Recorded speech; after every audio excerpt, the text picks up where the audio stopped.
Good morning, AP historians. Some of us are wrestling through the midterm. As you noticed, I put some of the parts of the midterm. I copied them in Word so you'll be able to access them. We just can't wait. We just need. I want to get that data to see what we need to do, where we're struggling and where we're good, so that as we continue through Unit 6 and beyond, that we could consider some of the skills we're struggling with and what do we need to go back to so that in May we're ready to go. Now, this is the outline for the next chapter. That's what I want to spend most of the time going over here for the next couple minutes. Is I try to keep a tentative schedule and note that I put down. I've divided the reading into pieces, and I think that we have that here somewhere. Yeah, right up here. It talks about I break it into 3 pieces, and there are some primary sources from human record we'll be reading also along with the text. So we try to break it down. We're also going to try to begin each day by looking at a multiple choice question and doing it together to get better at multiple choice and the thinking skills that we have to have. You know that in AP we have a whole lot of information that comes our way, but there's also very important thinking skills we have to develop. And I would like to take more time focusing on them and how you apply them to getting more questions done and getting them right. Okay, so that's what we're going to be looking at. Something else too is, again, I broke this down. We have 2 weeks worth of work, less than that actually, because we have a day off. But we have to try to keep as much we can to the schedule. Notice when the Launchpad test and when learning curve is due, so you have it done, so we're not chasing after it.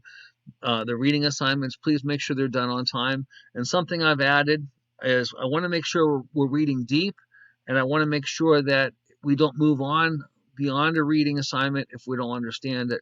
So you'll take a look in here, and what I've done for each section, I've embedded 1 or 2 short answer questions that are generally big picture questions that will demonstrate you have an understanding of what's going on. And I want you to do your best effort on this. And as we talk about our answers, we could decide on what we need to reteach or what we need to focus on more.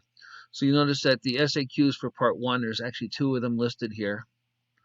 And there's a spot for you to answer them. So I want you to write your answers right in the box. So when we pull those out, we could talk about them. But I would expect you put a pretty good faith effort into trying to get those pieces done. Again, we're chopping up this chapters into pieces, and we've done that last couple of chapters because I really want you guys to read deep.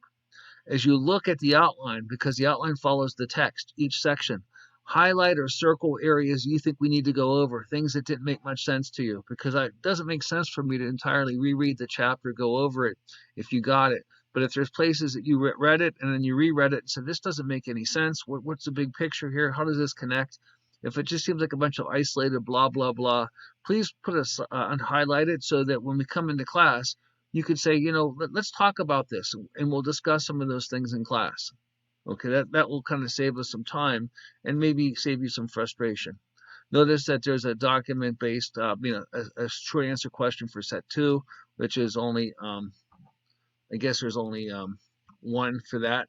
And then there is a third, from the third piece, there's only one set for that too, meaning a set of 3 questions that are related. So again, make sure you highlight it and stay up with the reading so that when we talk about a subject or matter, you're ready to go. We have, again, a tentative schedule, what we'll do in class and what has to happen outside of class. And again, it's a good, I don't want to be chasing people down in an AP course. I don't want to chase you down for assignments that you could have done, but you just neglected. I really want to be able to focus my time on helping you through assignments that are causing you a problem or a struggle.